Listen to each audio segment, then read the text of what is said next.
Question. What were these new industrial cities like? AT2, cross-check, interpretation. There's no one view of the past. Gallery's a bit full, isn't it? Heaving. So where do you want to start? I don't know. Data to Visor. Where are the fields of yesteryear? Swallowed up, engulfed by a glut of brick and mortar. Where once were hedgerows, stand street upon street. Where once glades of oak, foul factory gates. These are the walking cities. There's no tube, no bus, no cars. You want to work, you've got to live close, jostle for space. Men, women, children, livestock, all hug-a-mug and cozy in these overcrowded urban slums. And don't forget your nose plugs, folks. The stench is awful. And diseases, well, take your pick. There's typhus, TB, smallpox, diphtheria, cholera. Come on, it can't have been that bad. This is just your view, right? It's an interpretation, yes. But it's impossible to know exactly what things were really like in the past, so anything anybody says is just their view. So you might be wrong. Any normally sensitive person who saw Little Ireland in Manchester, or the East End of Leeds, or the overcrowded cellars in Liverpool was likely to respond with outrage and anger. Prove it. Okay, select any of the industrial towns, ask any question you like, and I'll find you the evidence. You're on. Map to Visor. All right. So, how about what it looked like? Bradford selected. Every other factory town in England is a paradise in comparison to this hole.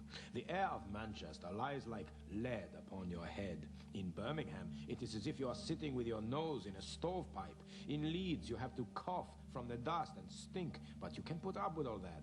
In Bradford, however, you think you are in hell. All right, that looks bad, but what about the dirt? Leeds selected. Acres on acres of little streets, unplanned, no paving stones above, only churned up mud thoroughfares, no sewers beneath, an occasional open space used as a common cess-yard, privies often ruinous, all most horribly foul, pigsties empty, since their usual inmates have been turned out to prey upon the garbage of the neighbourhood. Dirty enough for you? They're living like animals. Select Manchester. Selected.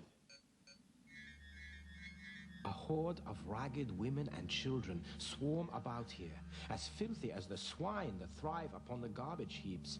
The race that lives in these ruinous cottages or in dark, wet cellars, in measureless filth and stench, must really have plumbed the depths. All right, you win. Plenty of evidence to show things were bad. But we've hardly scraped the surface. Aberdare selected. There are whole rows of houses without any lavatories at all. The inmates have nowhere to go. They use the fields or even the streets.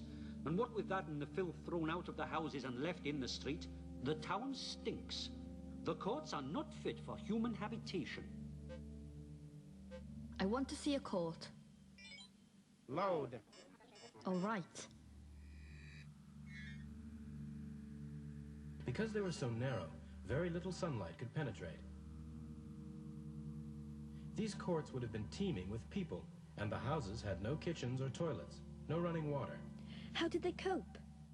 A standpipe supplied the water for the whole court, but this was only on for a few hours a day and was often polluted.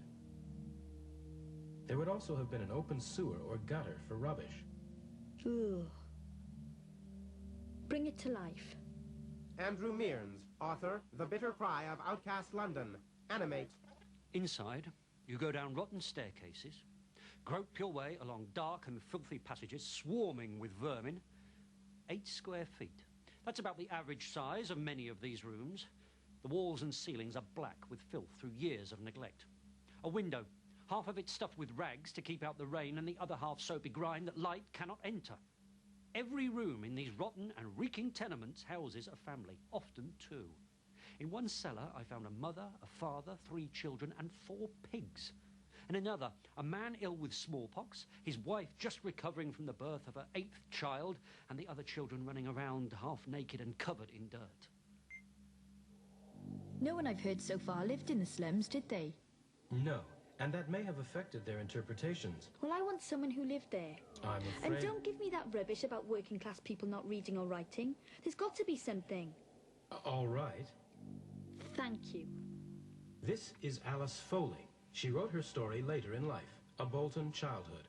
My earliest dim memories are of lots of people crowded into our only room.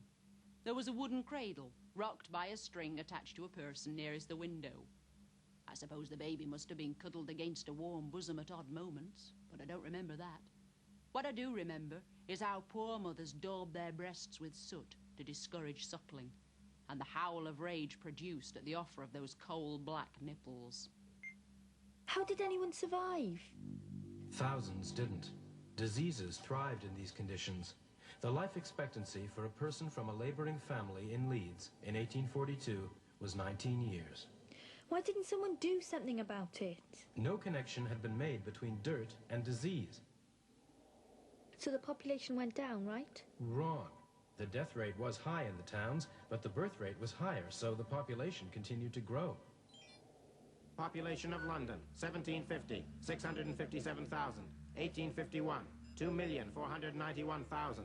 Population of Liverpool, 22,000, 376,000. Glasgow, 23,000, 345,000.